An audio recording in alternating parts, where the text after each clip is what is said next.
जनाब, election commission में पंजाब और केबी में इलेक्शन सिक्योरिटी पर अहम इजलास खत्म। आइंदा हफ्ते दोबारा इजलास बुलाने का फैसला किया गया है।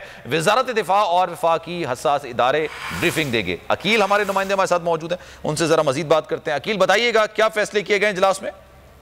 बिल्कुल, आज पंजाब और केबी से एक इंतहाई अहम इजलास हुआ। जो दीगर तैयारियां हैं उन पर ब्रीफिंग दी गई और जो इलेक्शन कमीशन को जो तैयारियों से आगाह किया गया। इलेक्शन कमीशन की जानिब से जो हसास इदारे थे उनके एहलकारों को ये बताया गया कि पंजाब और केपी में इंतखाबात के हवाले से जो है वो तकरीबन 3.5 लाख की मजीद जो है वो एहलकार दरकार होंगे। तो इस हवाले से मुख्तलिफ तजावीज़ सामने आई और ये फैसला किया गया कि इंतखाबात के लिए पाक फौज, रेंजर्स, FC के एहलकार जो है वो तैनात किए जाएंगे और पुलिस के एहलकार भी तैनात किए जाएंगे। लेकिन अभी तक इस हवाले से फैसला नहीं हो सका कि जो एहलकार, जिन एहलकारों की कमी का सामना है, वो आया दूसरे सूबों से एहलकार मंगाए जाएं या पाक फौज के एहलकार जो है वो मजीद तैनात किए जाएं। तो इस हवाले से आइंदा हफ्ते दोबारा एक अहम इजलास जो है वो तलब कर लिया गया है सिक्योरिटी इदारों का, जिसमें जो दोनों सूबे हैं उनके CTD के एहलकार, स्पेशल ब्रांच के एहलकार, पुलिस के एहलकार और सिविल और मिलिट्री जो हसास इदारे हैं उनके आला अफसरान शरीक होंगे। और आइंदा हफ्ते दोबारा जो है वो जो सिक्योरिटी सूरत हाल है उस पर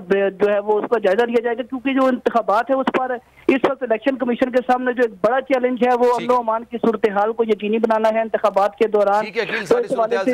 बहुत शुक्रिया आपका। एक ब्रेक ले लेते, गुफ्तगू का सिलसिला जारी रहेगा। एक ब्रेक लेते हैं, ट्रांसमिशन जारी रहेगी। मैं आज शुएब शेख को खास तौर पर दाद देना चाहता हूं कि ये है आजादी राय, आजादी सहाफत, ये उसकी जंग है।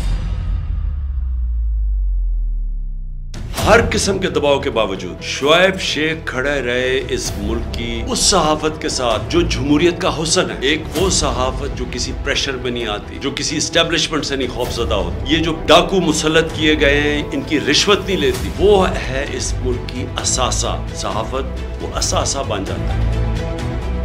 सिर्फ शुएब शेख को आज जेल में इसलिए डाला है कि उसको ये कहा गया था कि इमरान खान और PTI की कवरेज ना करें। मैं पाकिस्तानियों की तरफ से शुएब शेख आपको और बोल चैनल कहता हूँ, हम आपके साथ खड़े हैं और इंशाल्लाह आप सब्र करें। ये जो अंधेरी रात है ये ज्यादा तैयार नहीं है। मुझे नजर आ रहा है कि इंशाल्लाह अच्छा वक्त आने वाला है।